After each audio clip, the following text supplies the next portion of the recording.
आज भी काफी सारे क्वेश्चन है हमारे पास। सबसे पहला क्वेश्चन सचिन वर्मा जी का हो जाता है। इन्होंने पूछा, hello sir, actively manage small cap and mid cap mutual fund जब अच्छा रिटर्न देता है तो उसका एवं बहुत तेजी से बढ़ने लग जाता है। जैसे निप्पॉन स्मॉल कैप 1-2 साल में 25,000 करोड़ से 62,000 करोड़ पहुंच गया। इसके अलावा क्वांट स्मॉल कैप 5 साल में 25,000 करोड़ पहुंच गया।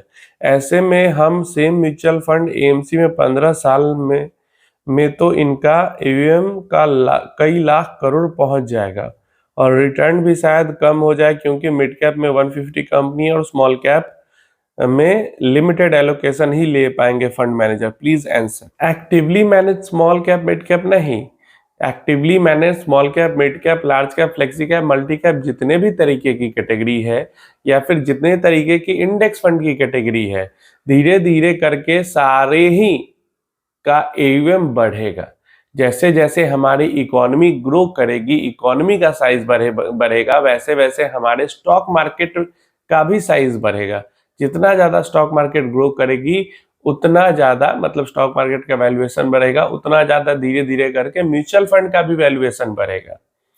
और इससे कोई परेशानी नहीं होगी स्मॉल कैप मिड कैप को, क्योंकि आज से 10 साल पहले जो सबसे बड़ा स्मॉल कैप स्टॉक होता था उसका एयूएम 5-10 हजार करोड़ का होता था, और आज स्मॉल कैप का एयूएम स्टॉक का वैल्यूएशन, एयूएम नहीं, स्मॉल कैप जो स्टॉक होता था वो 10-12 हजार करोड़ का होता था, और आज के टाइम पे सबसे बड़ा जो स्मॉल कैप है वो 25-30 हजार करोड़ का, 50 हजार करोड़ के पास भी एयूएम पहुंच जाता है, क्योंकि सेबी का जो रेगुलेशन ही वैसा है। सेबी के रेगुलेशन में साइज से मतलब नहीं है। जो टॉप 100 है वो लार्ज कैप है, उसके बाद की 150 मिड कैप, उसके बाद की सारी कंपनी स्मॉल कैप, चाहे साइज कितना ही बड़ा हो। तो अगर एक मतलब 251 नंबर की जो कंपनी होगी, उस कंपनी का साइज 1 लाख करोड़ से ऊपर भी होगा, 2 लाख करोड़ भी होगा, फिर भी वो स्मॉल कैप ही काउंट होगी सेबी के रेगुलेशन के अकॉर्डिंग। तो इसलिए साइज से परेशान होने की जरूरत नहीं है। आज से 10 साल 15 साल पहले स्टॉक मार्केट छोटा था हमारा अभी के मुकाबले में, म्यूचुअल फंड इंडस्ट्री छोटी थी हमारी अभी के मुकाबले में। अभी जब ग्रोथ हुआ है स्टॉक मार्केट में, म्यूचुअल फंड में ग्रोथ हुआ है, तो एएम का साइज भी बढ़ा है। आज से 10 साल बाद और ज्यादा ग्रोथ होगा तो और ज्यादा साइज बढ़ेगा, और ग्रोथ होना ही है। क्यों नहीं होगा ग्रोथ? हमारी इकोनॉमी, देखो किसी भी इकोनॉमी का जो स्टॉक मार्केट होता है वो एक तरीके से मिरर की तरह होता है। तो इकोनॉमी ग्रो करेगी तो स्टॉक मार्केट भी ग्रो करेगा, स्टॉक मार्केट ग्रो करेगा तो म्यूचुअल फंड्स भी ग्रो करेंगे, और साथ में उनके एयूएम भी ग्रो करेंगे। इसका रिटर्न्स पे एज सच असर नहीं होगा। रिटर्न्स पे असर तब होगा जब कोई म्यूचुअल फंड स्कीम की स्ट्रैटेजी नहीं काम करेगी, स्ट्रैटेजी उस पर्टिकुलर टाइम पीरियड में नहीं चलेगी। साइज बढ़ने और घटने से एयूएम पे के म्यूचुअल फंड की स्कीम के रिटर्न पे असर नहीं होता है। मैंने कई बड़े बड़े म्यूचुअल फंड स्कीम का एग्जांपल लेके बता दिया। जैसे फ्लेक्सी कैप फंड कुछ हो जाते हैं, स्मॉल कैप फंड्स हो जाते हैं जो सबसे बड़े हैं, फिर भी वो रिटर्न अच्छे दे रहे हैं, और कुछ जो कम एयूएम वाले हैं वो रिटर्न नहीं दे रहे हैं अच्छे। तो एयूएम का रिटर्न से कुछ लेना देना नहीं होता है, मतलब है कि स्ट्रेटजी कितनी अच्छी चल रही है। और देखो कई सारे लोग कहते हैं, देखो अगर दो म्यूचुअल फंड है, दोनों ने सेम होल्डिंग भी रखी है, फिर भी दोनों के रिटर्न्स में असर हो सकते हैं, एंट्री और एग्जिट पॉइंट चेंज होने के कारण। तो इन सब चीजों से आपको परेशान होने की जरूरत नहीं है। यही सब तो मैं कहता हूं। अभी मान लो जैसे 17 करोड़ डीमेट अकाउंट्स हैं और 5-7 करोड़ इन्वेस्टर भी हैं, और वो 17 करोड़ में से इन्वेस्टर भी समझो 5-7 करोड़ ही हैं। तो ये परसेंटेज में हमारे देश में कितना कम है। जितने ज्यादा लोग धीरे धीरे करके जागरूक बनेंगे म्यूचुअल फंड्स के प्रति, स्टॉक मार्केट के प्रति इन्वेस्टमेंट करेंगे, उतना ज्यादा तो साइज बढ़ेगा ही, उतना ज्यादा तो पैसा लिक्विडिटी मार्केट में आएगा ही। तो इसके लिए हम कुछ नहीं कर सकते हैं, और ऐसा ही होगा, और ऐसे में ही रिटर्न्स बनेंगे। 1699 सिंह जी का कमेंट है, भाई यार 55 लाख रिडीम किए 5 दिन पहले, और एसबीआई का 0 बैलेंस वाला अकाउंट था। जैसे ही पैसा आया अकाउंट फ्रीज हो गया ड्यू टू हाई ट्रांजेक्शन। अभी क्या करूं? बैंक वालों ने बोला 1 महीना लग जाएगा अनफ्रीज होते, और मुझे पैसे की अर्जेंट नीड है। आशु भाई मेरा फ्यूचर के लिए भी पैसा इन्वेस्ट हो रहा है, तो मैं कौन सा बैंक अकाउंट लिंक रखूं ताकि फ्यूचर में सेविंग अकाउंट फ्रीज ना हो ड्यू टू हाई ट्रांजेक्शन? देखिए, मुझे तो नहीं लगता कि हाई ट्रांजैक्शन वैल्यू से सेविंग अकाउंट फ्रीज हो जाता है। ये हो सकता है कि आपका जनधन वाला अकाउंट होगा, जीरो बैलेंस वाला जनधन वाला, और इसके अंदर अब एक बार में 50 लाख 1 करोड़ रुपए आ जाएंगे तो डेफिनेटली अकाउंट तो फ्रीज होना ही है। बैंक वाले को आप सारी डिटेल्स देंगे कि हाँ, मैंने इतने सालों में पैसा जमा करके धीरे धीरे बूंद बूंद करके सागर भरा है। सब कुछ डिटेल, सब क्लैरिफिकेशन क्लियर होने के बाद आपका अकाउंट अनफ्रीज जरूर हो जाना चाहिए। आप चाहते हो कि आप करोड़ों रुपए अपने अकाउंट में डालें और आपका अकाउंट फ्रीज ना हो, तो सबसे पहले तो आप जनधन वाले अकाउंट में वो पैसे विड्रॉ ना करें। और दूसरा, देखो क्या होता है कि अगर हाई फ्रीक्वेंसी ट्रांजैक्शन अगर अकाउंट में हमेशा होते रहता है तो पैसा आता जाता है तो कोई दिक्कत नहीं होता है। अब सालों साल से आपके अकाउंट में जीरो बैलेंस है, सूखा पड़ा हुआ है, और अचानक से 50 लाख 1 करोड़ रुपए आ जाएंगे तो बैंक अकाउंट फ्रीज होना ही होना है। तो आप क्या करो, देखो प्राइवेट जो बैंक्स होते हैं उनके अंदर ये दिक्कत नहीं होती, और प्राइवेट बैंक्स के अंदर ये दिक्कत होती भी है तो वो जल्दी ठीक भी हो जाती है, 1-2 महीने का चक्कर नहीं लगता है। लेकिन वही चीज है कि वहां पे आपको बैलेंस भी मेंटेन करना पड़ता है। तो जिस अकाउंट में मान लो 2000, 1000, 5000 रुपए का बैलेंस मेंटेन करना होता है, उन सब अकाउंट में थोड़ा ज्यादा पैसा आपका आ भी जाता है एक बार में, तो वहां पे बहुत ज्यादा दिक्कत नहीं होती है। जीरो बैलेंस वाले जनधन वाले अकाउंट में, क्योंकि जनधन वाला अकाउंट एक तरीके से वो साइन है कि आप बहुत ज्यादा ही लोअर मिडिल क्लास, एकदम लोअर क्लास के अंदर हो और आपके पास पैसे बिल्कुल नहीं है, तभी तो आपने जीरो बैलेंस अकाउंट ओपन कराया है। और फिर ऐसे में बड़ा अमाउंट एक बार में आ जाएगा जहां पे सूखा पड़ा रहता है, तो समझ सकते हो आप इन चीजों को।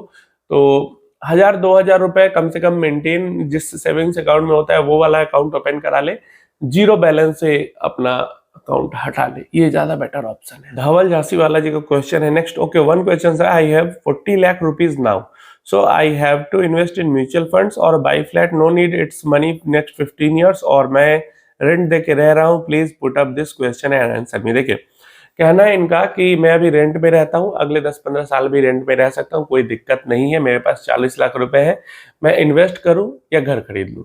तो देखिए, अगर मेरे पास अभी 40 लाख रुपए हो और मैं रेंट में रह रहा हूं, तो मैं 10 साल अगले कम से कम रेंट में जरूर रहूंगा। बुरे हालात में भी जो 40 लाख है वो 10 साल में कम से कम 4 गुना हो जाएंगे, 1.5 करोड़ से ऊपर चले जाएंगे। उसके बाद 1 करोड़ का भी मैं घर खरीद लेता हूं, फिर भी मेरे पास 50 लाख रुपए का इन्वेस्टेबल कॉर्पस रहेगा। यह मान लो आज जिस घर की कीमत 40 लाख है वो 10 साल में दुगना हो जाएगी, उससे ज्यादा नहीं होगी। तो 80 लाख रुपए का भी घर खरीद, आज मैं 40 का खरीदूं, 10 साल बाद 80 का खरीदूंगा, 60 का खरीदूंगा, 70 का खरीदूंगा। तो वैसे में बहुत सारा इन्वेस्टेबल पैसा हमारे पास बच जाता है, जिससे को हम फर्दर फ्यूचर यूज में ले सकते हैं। तो डेफिनेटली जो इन्वेस्ट कर देना उस पैसे को ज्यादा एक बेहतर चॉइस है। अब एक और यहाँ पे चीज आती है कि जैसे 40 लाख रुपए आपके पास है, अब आपकी मंथली एक्टिव इनकम कितनी है? अगर आप लाख, 2 लाख, 5 लाख रुपए कमा रहे हो महीने के, और एक्टिव पैसा इतना ज्यादा है कि ये 40 लाख रुपए को आप इन्वेस्ट करके, और उसके पैसिव इनकम की आपको जरूरत फ्यूचर में नहीं पड़ने वाली है, और आपकी एज भी अभी कम है, काफी ज्यादा पैसे भी कमा रहे हो, तो आप फिर से उतना कॉर्पस बहुत जल्दी बना लोगे। तो फिर आप दोनों में से कोई भी एक चॉइस के साथ जा सकते हो।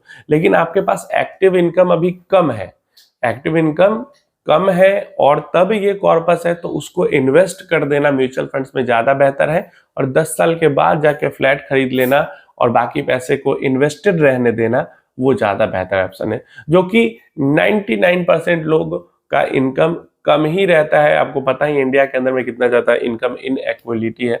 तो अगर इनकम कम है और वो इन्वेस्टेबल कॉर्पस है तो उसको इन्वेस्ट करें, 10 साल बाद उसमें से पैसा निकाल कर घर खरीद ले, बाकी पैसा को इन्वेस्टेड रह दे, फिर आगे वो 5 साल 10 साल में ग्रो कर जाएगा और आपका रिटायरमेंट का कॉर्पस तक बहुत ज्यादा पैसा वो बन जाएगा।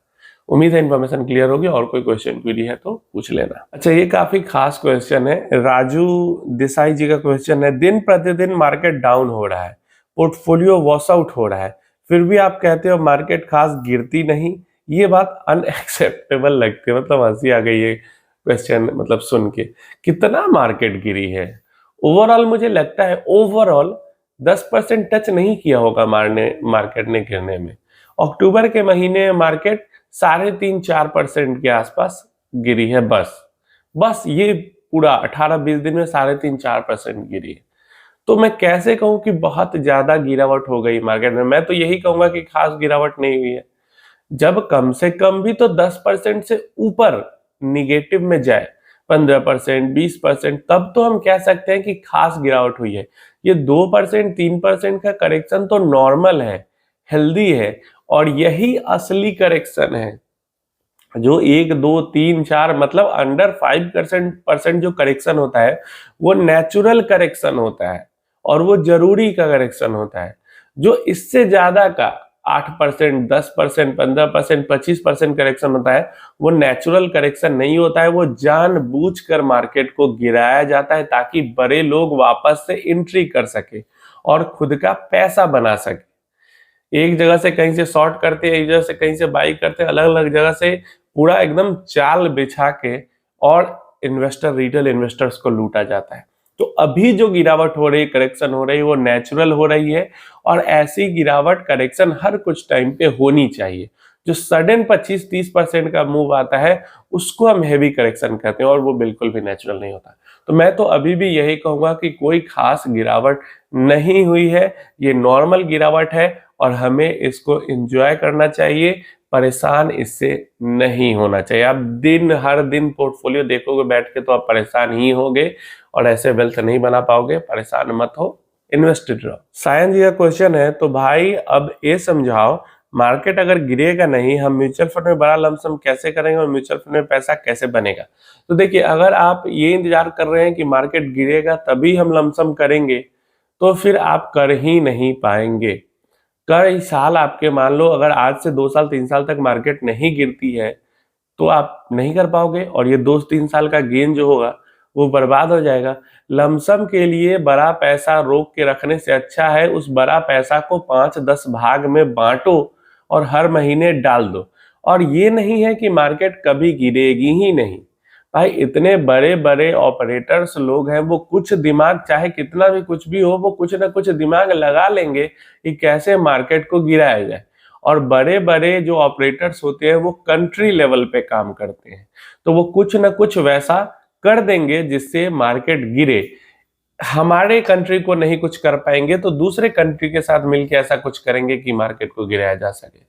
तो इसकी आप चिंता छोड़ो। हर कुछ सालों में मार्केट को गिराने के लिए कोई ना कोई चाल चली जाती है, वो हमेशा चली जाती रहेगी। अब आपको समझना है कि आप उसको अपॉर्चुनिटी की तरह देखते हो या उससे आप डर के भाग जाते हो, आप फेयरफुल हो जाते हो। और तो इसलिए मार्केट में हमेशा ही कुछ साल में, 5 साल 6 साल के गैप पे हमेशा ही एक बड़ी करेक्शन और हर 2 साल 3 साल के गैप पे छोटी करेक्शन वो आती रहती है। हर 2 साल पे ही मान लो एक छोटी करेक्शन आ जाती है। 6 साल पे लगभग बड़ी करेक्शन, 2 साल पे छोटी करेक्शन, ये आती रहती है। पास्ट में भी आती रही है, अभी भी आती रहती है और फ्यूचर में भी आती रहेगी। तो मार्केट तो गिरेगी भाई, चाहे कितना भी कुछ भी हो जाए, क्योंकि जो बिग शॉट्स है, जिन्होंने बड़ा पैसा बना के रखा है, जिनके पास भयंकर वेल्थ है, वो तो भाई कुछ भी ट्रिक लगा के वो गिराएंगे, क्योंकि उनका पैसा ही वैसे बनता है। अब हमें मजबूती के साथ बने रहना है, हमें इन्वेस्ट करते रहना है, अपने गोल के अकॉर्डिंग, अपने गोल के टाइम पे ही एग्जिट करना है। ये सब हमें डिसाइड करना है। अगर बने रह जाते हैं तो पैसा बन जाता है और नहीं बने रहते हैं तो पैसा चला जाता है। वॉरेन बफेट साहब ने कहा है कि स्टॉक मार्केट एक ऐसा प्लेस है जो इम्पेशेंस से पैसा पेशेंस इन्वेस्टर होते हैं उनके पास ट्रांसफर करता है। तो आप जल्दबाजी में हो या फिर आप आराम से पैसा बनाने के लिए आए हो, ये आप खुद सोचो। अभिषेक जी का क्वेश्चन है, विच इज बेटर, स्टॉक और mutual fund for long term, which will give better return? देखिए, स्टॉक और म्यूचुअल फंड में कौन सा बेहतर रिटर्न देगा? अब यहाँ पे ये चीज समझने की चीज है। जैसे आप जो large cap, mid cap, small cap, 3 तरीके के आप मेन म्यूचुअल फंड मान लो और 3 तरीके के मेन स्टॉक मान लो। अगर आप लार्ज कैप स्टॉक्स का पोर्टफोलियो बनाते हो, क्लियर है, और मिड कैप स्टॉक का पोर्टफोलियो बनाते हो, तो आपके जो रिटर्न्स हैं, जो म्यूचुअल फंड में ये लार्ज, मिड और स्मॉल तीनों का अगर कंबाइंड पोर्टफोलियो बनाते हो तो उसके जैसा आपका रिटर्न बन जाता है।